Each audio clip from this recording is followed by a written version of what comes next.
For some reason, I thought that you lived on 95. No, Lynn and Barb used to. I have to cart Yeah. and Yeah, and they live now. Oh, sure. Oh, I'm sorry. No, yeah, you got it, 550. Okay. It's very down. The last year was Oh, better. yeah, well, yeah, because they're in our. Because every time I had a 95 JC, forever. you graduated from University of Minnesota for your medicine. Your medical school, yeah. Yeah. And Moose Cover? And then beyond it, we're. Yeah, that was. Yeah, I graduated from University of Minnesota, so I know ins and outs. Yeah. Each and everything. From Boynton Clinic to the Moose Cover. Yeah, there's the old medical school building, which we spent almost no time in, but Moose Tower is where didactic courses were held, so all of our lectures were in that. It's kind of an iconic building, because I think it might be the tallest building. Might be the tallest one, you can see from anything. But I used to have classes in St. Paul and Minneapolis.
All right, I got 6 o'clock. We're back to life. Okay. Hi, everyone. Welcome to the Tiger Community Organization School Board Candidate Forum. Thank you so much for joining us this evening, and welcome to those who are joining us virtually. The Tiger Community Organization is the next chapter of family and community involvement, supporting the school district of Black River Falls. We've had a strong history of parent-teacher organizations and now find ourselves with a wider range of community members that are interested in getting involved with our work.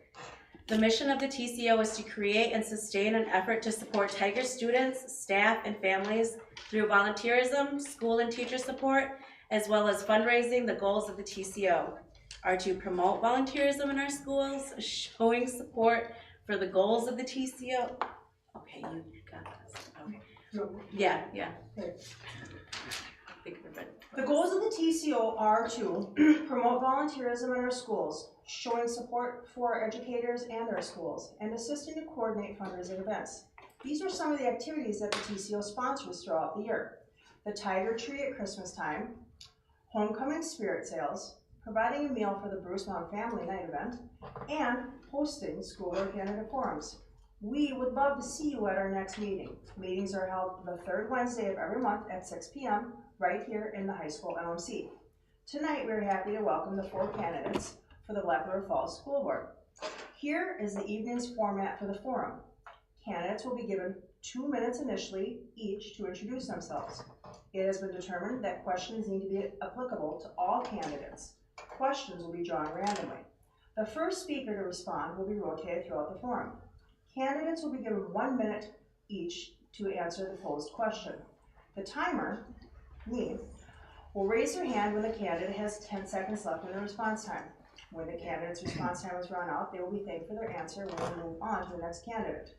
Candidates are asked not to respond to other candidates or ask other candidates questions directly during the forum. The forum will conclude at 7 p.m. Candidates are welcome to stay after the forum if they want to speak to attendees individually. What questions do you have? Okay, very good. We have a volunteer to draw questions at random. Who are we starting with? Start with Jeff. Jesse? Start with Jesse. Okay. Introductions, yeah. Just so I'm going to all right, ready, steady, go. Okay, I'm Jesse Souza. I am a father and a physician here in Black River Falls. I've resided here for the past 7 years. I have a child in the district in kindergarten currently. My background is that I grew up in Oliva, Wisconsin. I attended K through 12 in a small rural Wisconsin public school. Levistrom High School is where I graduated. There I was team captain of the football team, class president, a member of FFA and 4-H. I had a very good experience in public education. Valued that experience highly as I went on to university at Wisconsin and then medical school in Minnesota, where I then completed my residency training in family practice. So since moving to Black River Falls, I have had nearly 7 years of experience in family practice, where I spend most of my time in primary care clinic, caring for families of all ages, also delivering babies, providing well child visits, and I am involved in child care for a number of the families in the community who are part of my practice. Outside of work, I enjoy spending time with my family. We spend a lot of time at school and extracurricular events, going to playgrounds in the community, and spending some time at the Lunda Center, where I host game nights on Wednesday nights for the past few years, where we provide a space and a place for families and kids to come and play board games. So I think that's me in a nutshell. Okay, thank you. All right, Adam? I'm Adam Bantel. I grew up in Connecticut originally. I moved to Black River 8 years ago following my wife here. She works at the clinic. I got my bachelor's in biomedical engineering at Tulane University and my master's in education at UNE. I have taught high school math and physics in Hartford, Connecticut, the Bronx, New York, and I have taught at the Wisconsin Technical College System down at Black Hawk Tech in Monroe County, at Monroe campus in Greene County. I have 2 boys in the school system, one in 7th grade, one in 4th grade. One of them is on an IEP. I strongly believe in public schools, public education. I had a great education myself. I believe in, obviously, teaching. Now I am currently very fortunate to be a stay-at-home dad. I do work very part-time at the Methodist Church, and I am very busy taking, well, primarily my 7th grader to all his activities. He's involved in all kinds of things from Taekwondo to the different sports. So I am the parent that way. That is kind of me in a nutshell there. So. Thank you. Jeanette? Hi, I'm Jeanette Simonson, and I was born and raised in Black River Falls. I was delivered in the old hospital where the bank is at now, across from the co-op or the courthouse. But I was, like I said, born and raised, had 5 siblings. And I went to the Black River Falls school system all the way from kindergarten all the way through high school. I was involved in a lot of activity, and I'm not going back that many years because it's like 40 plus years, but was very much involved in school activities, school plays, cheerleading. So very much involved that way. I was married, I have 3 kids. All 3 of my kids graduated from the Black River Falls school system.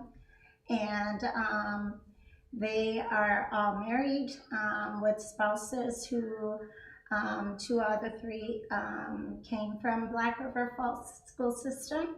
And the other one is from the Blair Taylor school system.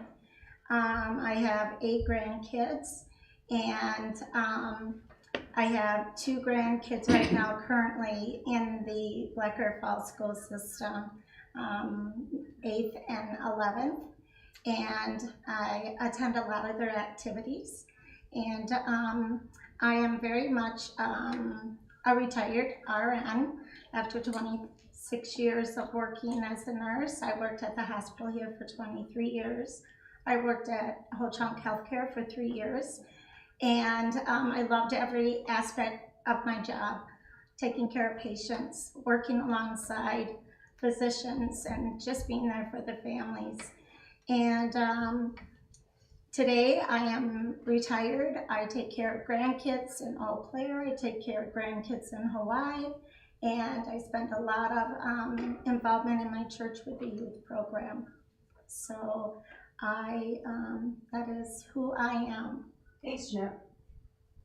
Dr. Carr? Yes, my name is Iftikhar Ahmed Naiman, and I'm running for the school board. In the year 2023, I wrote this newsletter. It says, from 2nd grade to 8th grade, we have 804 students. Out of them, 630 students are behind 1, 2, 3, 4 grade level, and many of them are behind in their own grade levels. However, 174 students did a good job.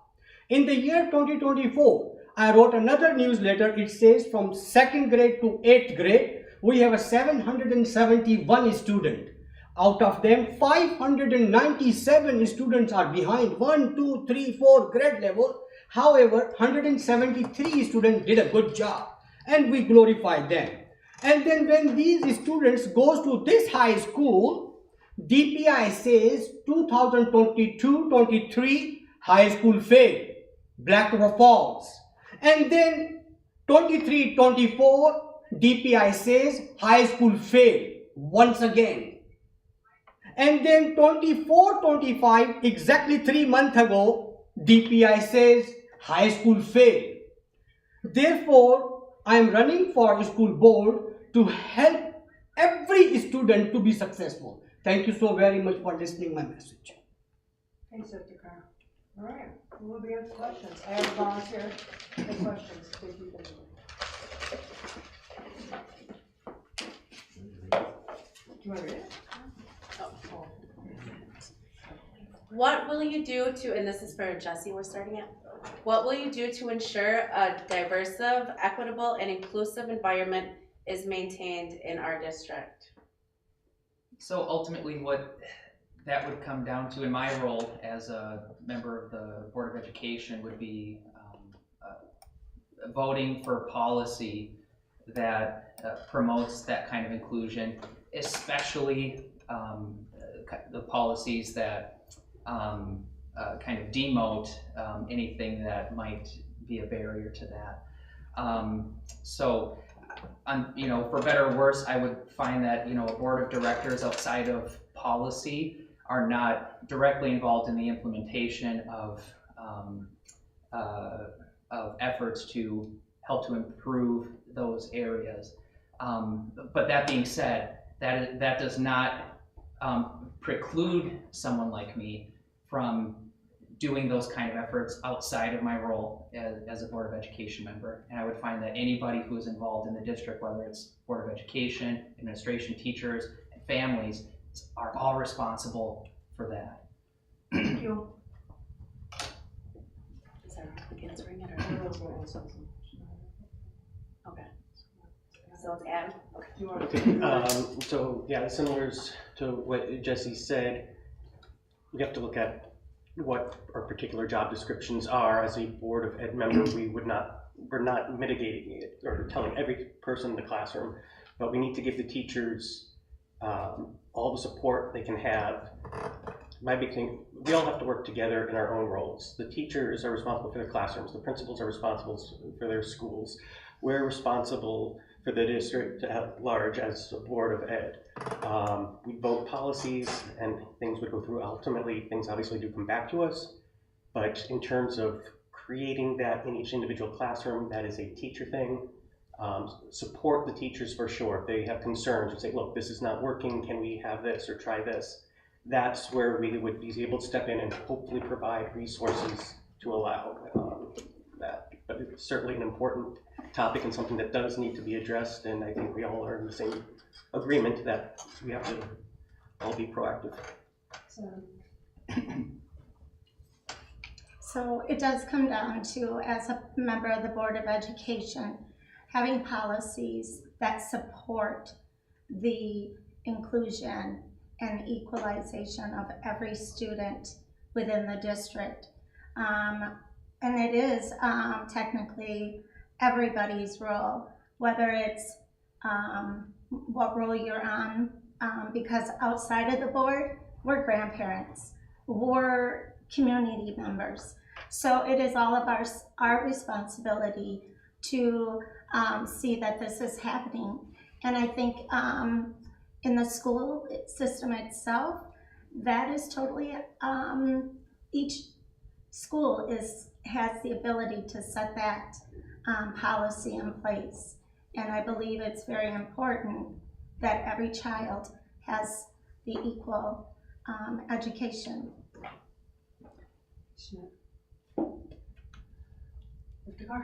Yes. So in Black Rock Falls School District, we have Ho-Chunks, Menominee, Cheyenne, Apaches, Oneida, Lakotas, and Dakotas. They are not all Ho-Chunks. Each student from a different sovereign tribe. So we all welcome them together here and we help them, and also we get along so very nice all together.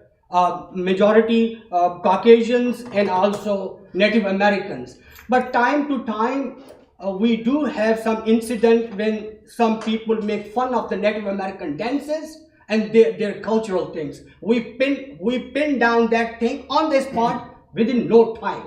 Thank you. Thanks, Iftikhar.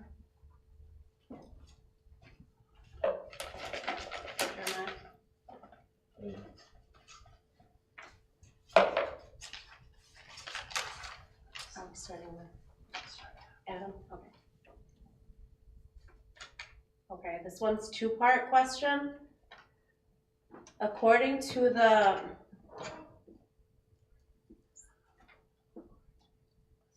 assessment testing results, we have from grades 2nd through 8th over 600 students who are 1, 2, 5 or more grade levels behind end of year testing. How or what steps would you take to help these students?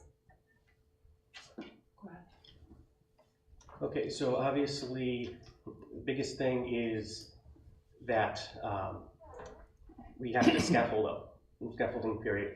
The reading is certainly important. We need to make sure the students can read and understand the question. If we're not understanding the questions, how can they be expected to do well on the tests?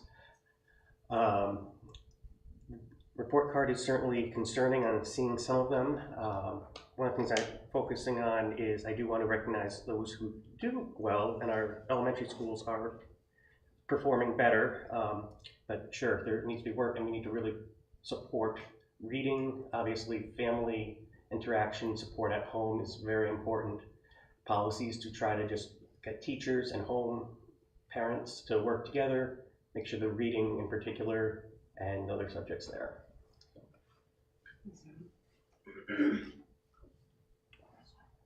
Jeanette, do you want to repeat the question? Yeah, could you please? According to the assessment testing results we have from grades 2nd through 8th, over 600 students who are 1st, 2nd, 5th, or more grade levels behind end of year testing, how or what steps would you take to help these students? Well, number one, the DPI sets the testing. Then what is happening is like every 3 years they're changing how they are group. Lost the word. So 3 years ago we were doing testing and we were looking at academics. In the last year, it has switched over to growth. So in order to find and to be able to obtain the data that we truly need, you need more than 3 years worth of data to have a good, to see what our outcome would be. And so I find that very frustrating when it comes to the DPI. And we, as a district, do not need to follow the DPI recommendations. So I just wanted to say that. Thanks, Jeanette. Do you want her to restate the question? No, I just heard you saying that. In the year 2024, Black Rock Falls School District came up with the ad hoc committee. We come up with a plan, myself, with my 37 years of teaching experience, and Jeanette Simonson and Nick Elstead. We come up with this plan, how to help those who are left behind or those who are behind 1, 2, 3, 4 grade level. This is the action plan which we prepared in 2024. The administration tossed it out. This is unacceptable. Therefore, I am running again to enforce this idea and sit down with a special board meeting. Let's discuss about it. Took us 1 month to come up with the plan. Thank you very much. Okay, so my approach to this. Oh, I'm so sorry. I'm sorry, that's okay. My approach to this problem as a potential physician member of a Board of Education is that I don't have the answer, and I am certainly not going to be the one to improve test scores for hundreds of students. I look to our teachers, I look to their recommendations, I look to the professionals who have trained and have practiced this their whole careers to tell us what the students need. We look to the families, we look to the students to ask them what they need. I can tell you some simple tricks to improve test scores that are not a satisfying way to spend your school year. Sitting in front of a screen and taking practice tests all day, which will statistically raise your test score, is not a great way to run a public school district. That's not what kids want to do all day. That's what some of us did to get through medical school and do well on standardized tests. But that's, it's a much more complex answer than what a single board member can probably provide to a district. Thanks, Jesse.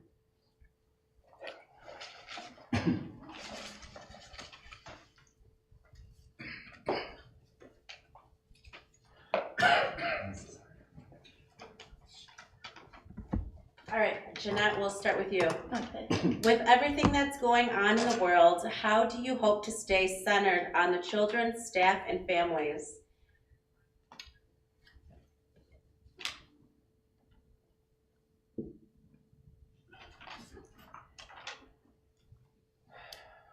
Not letting politics cloud your view or mission.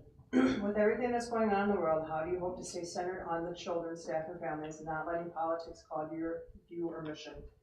All right. Number one, I believe in family, and I believe in involvement with our community. I believe that politics do drive if we let it, but we also have families that we create morals and values within our own family. And when I look at people working as a nurse, I never looked at who they were, what they did for a living. I didn't look at what their skin color was. They deserved the care that I could provide. And that's how I feel about education. Our kids deserve the education, the best education that we and our teachers can provide. And so when it comes to that, I believe totally in supporting teachers and community involvement. Thanks, Jeanette. Yeah, same question for me? Yeah. Oh, okay. Yeah, I'm always among my constituents, all over, 24/7.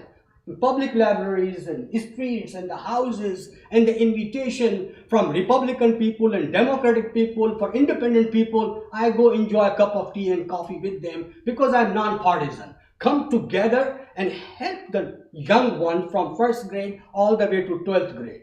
And I have mobilized a whole community that stop politics. The fourth grader doesn't know what is Democrat and Republicans. He doesn't know or she doesn't know. Let's teach the real thing we are assigned for, mathematics and English. So that's what I do among my constituent all the time. Thanks. Thanks, Iftikhar.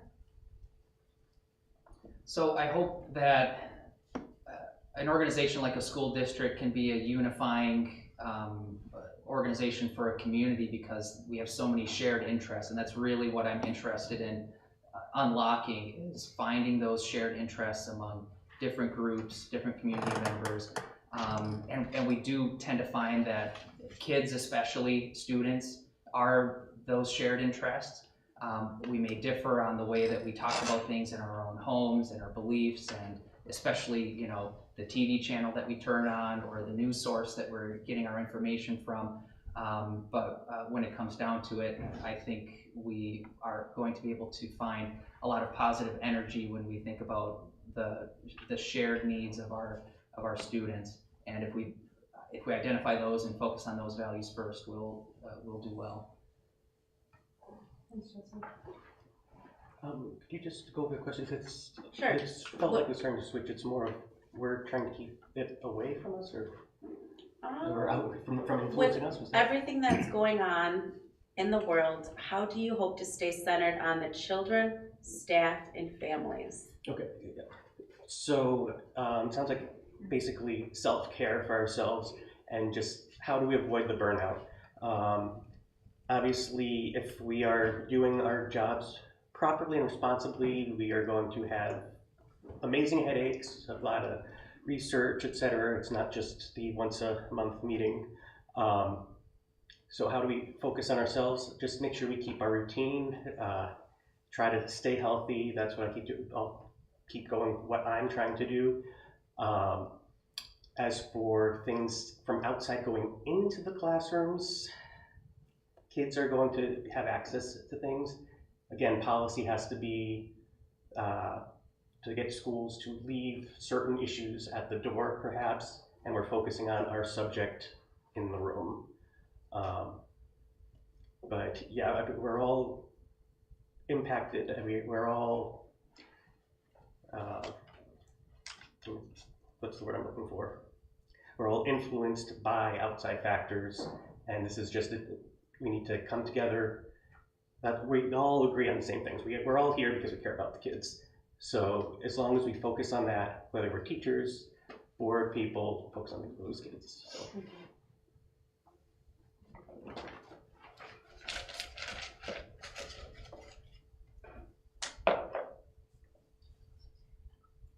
Iftikhar? Yes. Yep.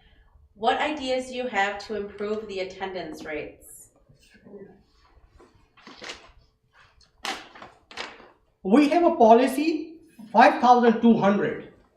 It clearly says the superintendent shall designate an administrator in each school to be a school attendance officer. the school attendance officer shall perform the duties, responsibilities required by the state law, the laws which we never follow or abide by. Policy, school policy and the state laws are the same thing. The policy just does not come out of blue. It came out of the state laws. So high school, middle school, elementary school, forest, we do not have a designated full-time attendance officer who can connect with the parent and the student and the principal and vice principal and the dean and social services of the Ho Chi Minh Nation, social services of the Jackson County, and the thank you very much. Okay, I agree with having an attendance officer. I think the school district does have some role in improving attendance. I don't know that the schools in particular have complete responsibility and certainly don't have complete power over that, because it would be, it would be obviously in their favor to have 100% attendance rates, and they would do everything that we can to achieve that. What I think this really comes down to is partnerships. Finding common ground among all, and really all vested community members, because this isn't just the families, this isn't just the school. It's a socioeconomic situation that affects every aspect of Jackson County, and so improving attendance should be a community-wide effort, and reaching out to those groups is what we really need to do for success. I think it would be wonderful if we had a full-time person to target this, but my understanding, I could be wrong, we still are following the law within certain options, and obviously everything comes down to resources and money. The Department of Ed is cutting money down from the states. The states are withholding money. What do we do with the limited resources? Where do we put it? That's just a question for everybody all at once. Do we focus on the attendance? Do we focus on arts, or what resources can get for the children? It's a community issue. We all need to take responsibility for that. A big thing that I've heard is a lot of students are uncomfortable. They feel bullied. So if we can really work on peer-to-peer interactions as well, that might help the attendance some of the higher grades. No easy answers, but it is. Yeah, so again, it is hard as a board member to see attendance to be attendance focused, because we know that we're limited. The school is limited. It comes down to parents, and it's a cultural thing in our community. It is not just a Ho-Chunk, Caucasian, Hispanic. It is a culture thing, and again, socioeconomics. And I think we have to think about parents' work, parents who have mental health issues that limit their ability to even get up to take care of their kids. I mean, there are a lot of environmental things that are affecting the attendance in our schools. And I believe that we can do the best that we can promote it, we can encourage, but that is all we can do. Thanks, Jeanette. Okay, you're okay.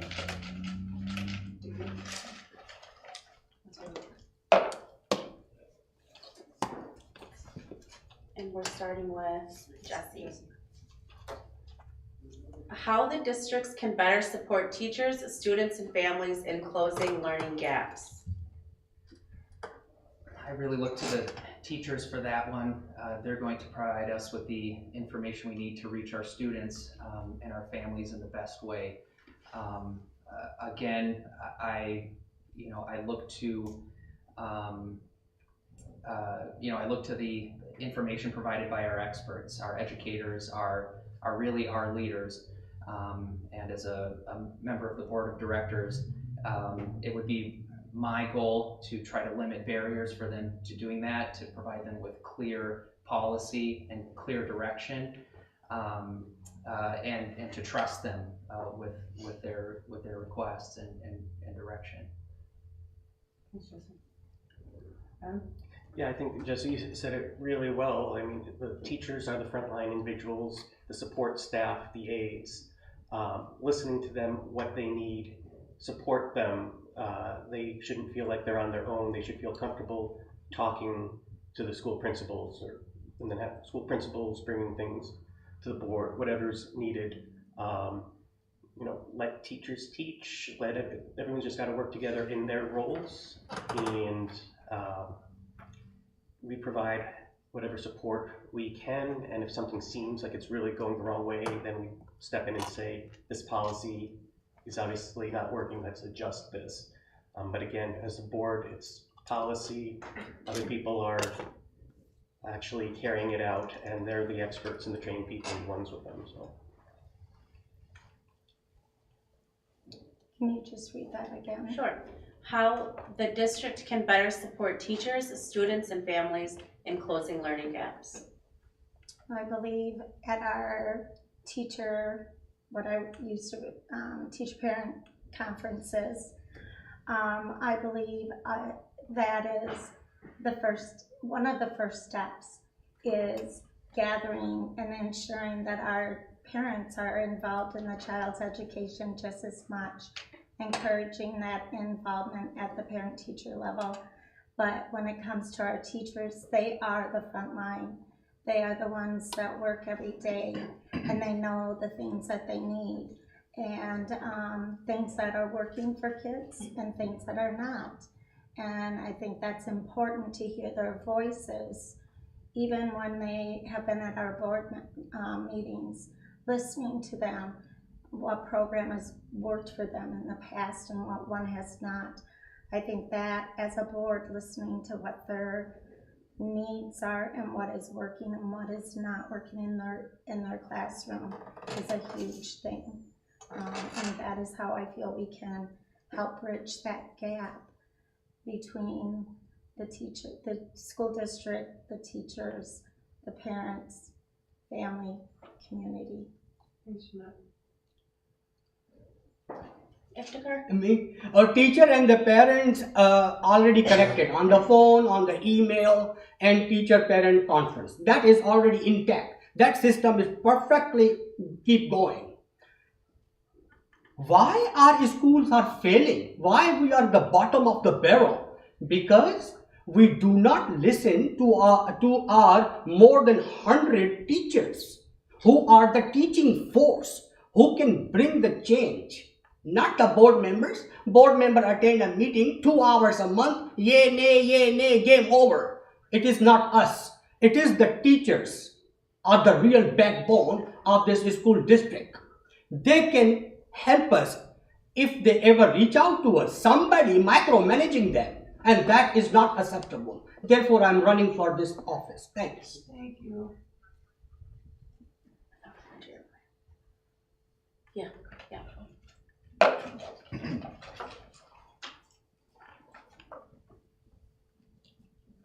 And we're starting with Adam. What strategies you believe the district should prioritize to improve math and reading outcomes? Big thing is being on grade level. I can tell you, the further along you get, and if you're, say, a math teacher, reteaching order of operations when you should be doing geometry, algebra, whatever, that's obviously not going to work to match the scorecards. And then understanding. So we have to really scaffold. Everything has to come from the beginning, moving upwards. We really need to prioritize understanding in Red Creek and make sure that everyone is ready for the next level. And it will help the teachers too. They will be doing less reteaching and more teaching to what they want. So we really need to focus on those foundational skills and just review, repeat, and make sure it's ingrained so that they can move on. Thank you. Jeanette? Yeah, so I believe that, you know, the little saying that, back in the day, no child left behind. And I truly believe that we should not leave one child behind. But when a child is not at grade level, we should not be passing that child on, especially in the area of reading and in math, because that is like their foundation. And if a child can't read in first grade, second grade, even third grade, they shouldn't continue to be left, to be moved on, because then the kids that are at grade level and ready to go on to the next school year, they are being held back by the kids that are not at grade level. So I believe that we're not doing any service for our kids by keep passing them to the next grade level when they can't read, when they can't do math. Me? Yep. Yes, we came up with this plan year 2024 out of that question you were asking about mathematics and English, how to fix this. That was that plan. And Jeanette and myself and Nick Halstead come up with the plan that where is the damage? High school, middle school, where the things went wrong. We found out after 1 month of research, it is the first, second, third grade. The foundation of a student, it should be intact all time to move on to the 4th grade and 5th grade. Not move on with a 2 grade behind, 3 grade behind. That is a very danger to the life of that student. The education is the life itself. We take it very seriously. Therefore, this plan was about help where the damage is. 1st, 2nd, 3rd, and 4th grade. Keep that education intact with each individual. Thanks. Thank you.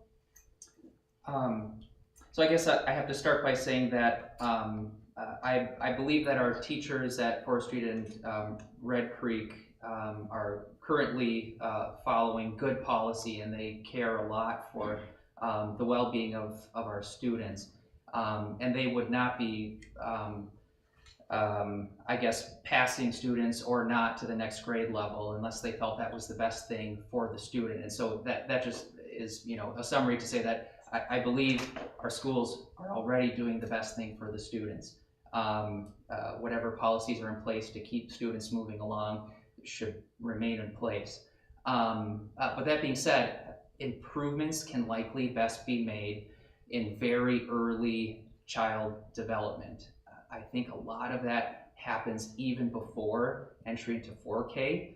I think we have partnerships with organizations like Children's Wisconsin and Wisconsin Birth to 3 who provide some of that very early education. I think Little Tigers Child Care has been a really great addition to this community. This is going to be a tough effort. It's going to take a lot of community-wide effort to make improvements if that's the end goal.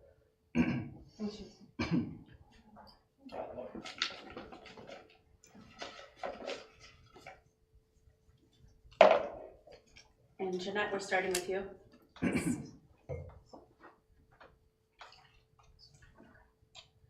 Outside of board meetings, how do you stay informed about district operations and community needs?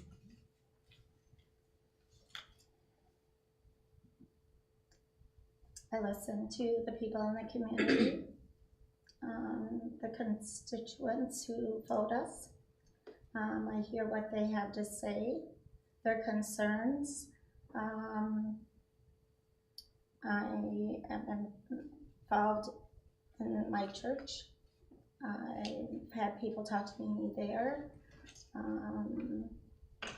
And I do look things up. I read things and keep myself informed. and see where we, as a community, have those needs. Iftikhar? Yes, I reach out to the parents, and usually parents are reach out to me those whose children are IEP. So I meet with them in a public library for hours to help them. And then even yesterday, one parent came out to me in a Landa center that principal are not replying to my messages from 3 consecutive days. And then I explained him what to do. This is the policy. You reach out to this person, and if that person doesn't listen, reach out to me. I will be with you at your doorstep. And I do reach out in a countryside. The people, those who live in the woods, or you may call a jungle. I reach out to them by myself. Yes, you call me. What is your problem? So I do help them, and very frequently. Thanks. Thank you. Can you repeat the question? please? Sure. Outside of board meetings, how do you stay informed about district operations and community needs? Not being an incumbent board member, I feel like it has been actually an important part of my preparation to do homework and to attend board meetings on YouTube for the past year and read district policy, at least to the point that I have sort of a referential understanding of where to find those policies and could make sense of them. I certainly don't have them memorized. So my challenge as a community member not currently engaged in board operations is learning as much as I can about board operations in advance. Outside of my involvement in the community involves my primary care practice, interfacing with anywhere from 15 to 20 different families from different aspects of the community every day, and interactions with the school through my family. Thank you. Adam? Also, not being on the board, similar to Jesse, look things up, go to the DPI website, see what the policies are. Our website, which I don't know about anyone else, I personally find a little challenging to get through from time to time, but it is there. But just being a father in the community and active, get to interact with parents that way, at churches, whether the one I work at or the one I attend with my family, I do get to interact with more people that way, and they can talk to them, and just being in the community at the library, socializing to learn about the needs, and then homework for the issues, and certainly a thing.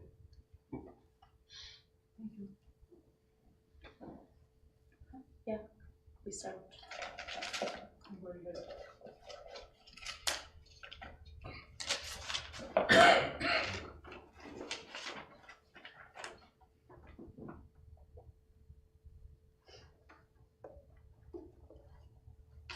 We already asked that question. This is a question that deals with attendance. We've already asked a question like that. Yeah. Choose a different question.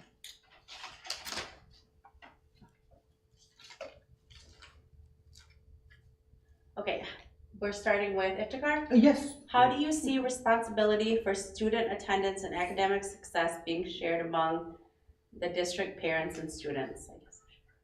I think we've already did. Yes, We did that. we can pass that one. Yeah. There's another one on the back side. All right, how do you evaluate whether your decisions as a board member are actually benefiting students? That's a very nice question. Our decisions are to help the students most of the time. And I think so the whole board is on the board to do a good decision to help IEP students, because we very frequently the parents are coming to the board meetings and talking about that you folks are not following the rule of law of Wisconsin and federal laws regarding IEP. And we make a very firm and good decision to follow the rule of law regarding the IEP, because it is a legal binding contract between parent and the school. Thanks. I would say one of the, I guess one of the more important, although subjective ways, which is probably my favorite part of school board meetings, is probably the first 20 to 30 minutes or so, when there's usually a report from one of the school departments. I mean, if you want some positive energy and a little bit of school spirit, that's a great place to turn to every month, because you get a report from one of the teachers, one of the departments, that tells you where the school funding is going and what they're doing with it. And it might be an extracurricular program, it might be a sports program, it might be an anecdote from a student, or it might be more of a subjective report about how a department is doing in terms of their education. And I feel like at the end of the day, it's those stories and those experiences that we provide to students that really is the best measure of where our policies are being put into action. Thank you. Adam? This is going to be a funny answer, but you can't unless you're on the board multiple years. I sort of think of it as the policies as time capsules, or like looking at the stars. We're seeing the light from stars millions of years ago. We can reflect on previous policy outcomes. Are we on the right track? Yes or no? And as we follow those outcomes, do we decide, yes, stay with it, or no, we don't stay on it? Nothing happens instantaneously. A policy put in place today might not see the end results 5-6 years. We're guided by previous policy. If previous policy seems to be working and we follow that, then we think we're doing a good job. But for something that I vote on a particular day, I won't know how I did until much later in the future. So I apologize for that sort of different answer, but it's more of a learning from previous experience. Thank you. Would you just repeat it? Sure. How do you evaluate whether your decisions as a board member are actually benefiting students? Well, as a board member, I believe that first you have to look at the outcomes in each grade, each school. How are we doing? And is there improvement from year to year? Do we see improvement based on the policy that we have set?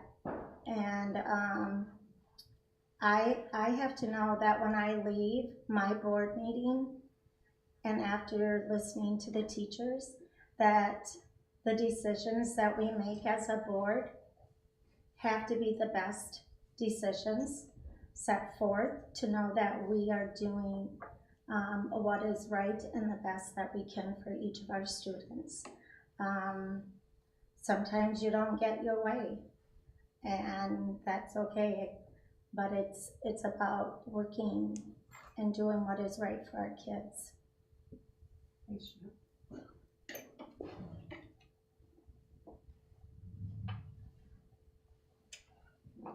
Sure. Yeah. Okay, we're gonna do one more question for everybody, and then we're going to give everybody a minute to close to just explain why you'd be the best. Platform. Tell me why you'd be the best school board member. Oh, I'm sorry. One more question and have them close. We're gonna do one more question, and they're each gonna have a minute to tell us why we should vote for them. And I believe we're starting back with Jesse. Okay. Okay, what is the role as a school board member in responding to a concern that is brought to them from community members? So I believe the most appropriate process for that is to make sure that you document that concern well.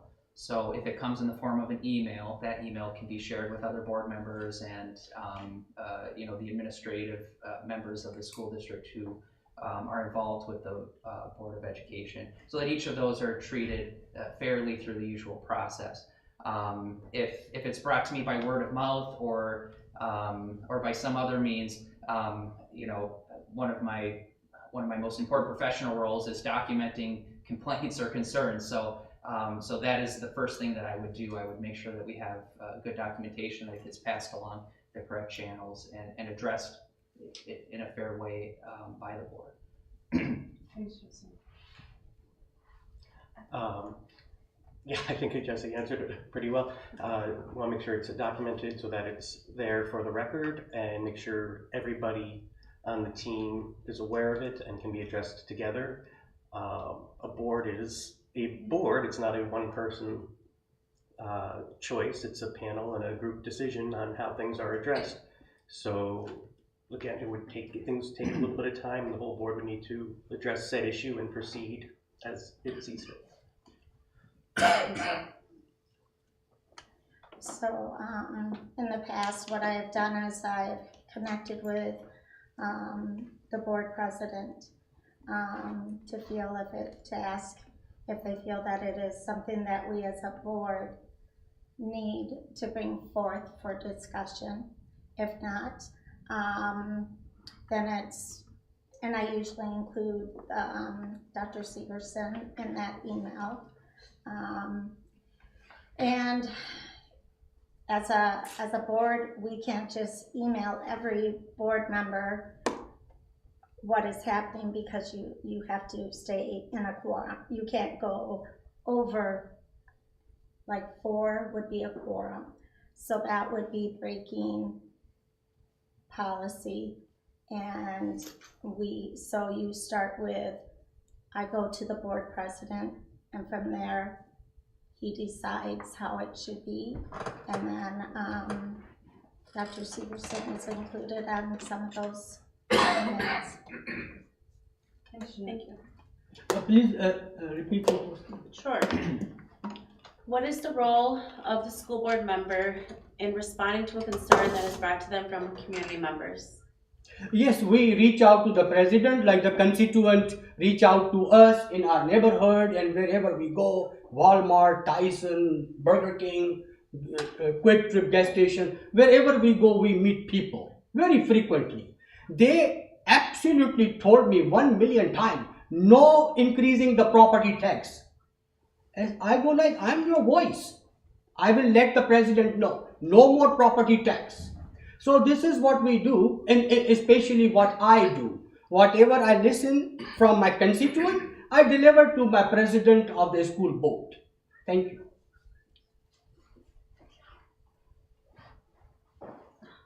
Start with Adam. Okay, Adam, we're gonna start with you for closing. Give us your best pitch.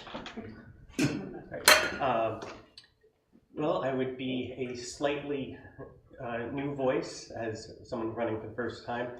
I also come with different experiences, having come from the East Coast and having taught inner city, very different, but I think would help bridge different groups and diversity for sure.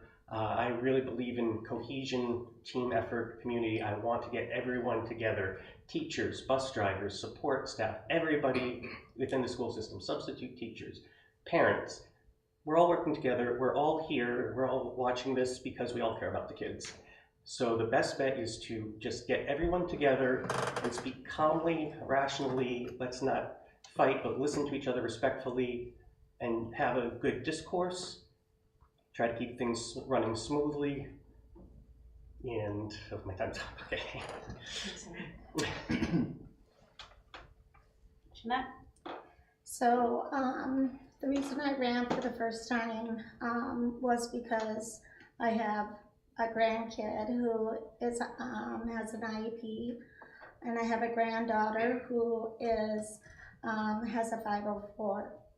And running, I just felt like I wanted to see kids with IEPs get that education that they deserve. They deserve to have that equal education, even if it takes a couple years to get them to read or to do math, to understand, and to have our kids, have them feel like they are part of this classroom. And that was troubling to me because I just felt like IEPs sometimes are not always followed. And that is an issue. And I believe that I have a passion for our kids. As a nurse, that's who I am. I have passion and empathy for those kids. Thank you.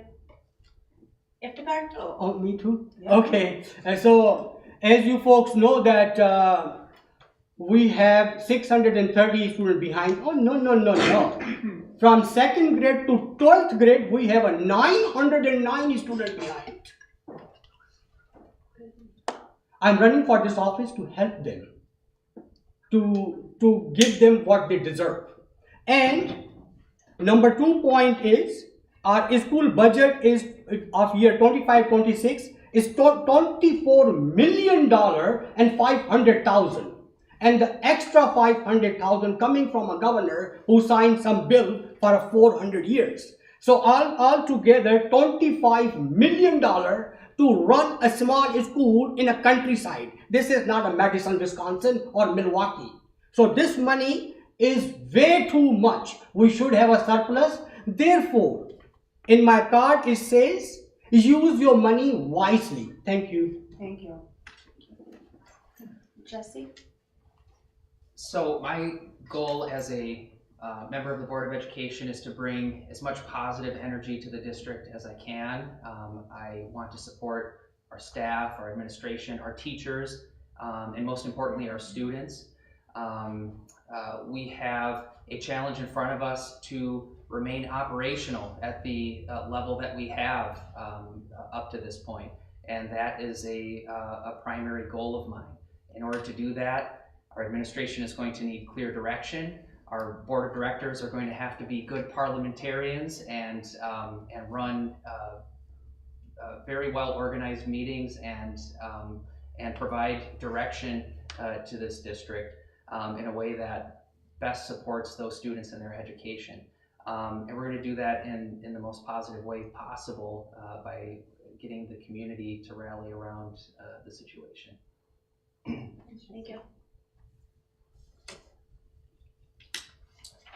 Alrighty, we would like to thank everyone for their attendance this evening, either in person or virtually. We would also like to thank the candidates, as well as the high school for letting us use their facilities. We would like to extend a special thank you to Aaron Casper from our IT department for his help this evening with the live broadcast. Also, we would like to thank Laurel Larson and the high school food services department for the refreshments this evening. The election will be held on Tuesday, April 7th this year, so please make sure you find, you get out. You find, or make sure you get out to your polling location and cast your vote. That concludes our forum for the evening. Thank you.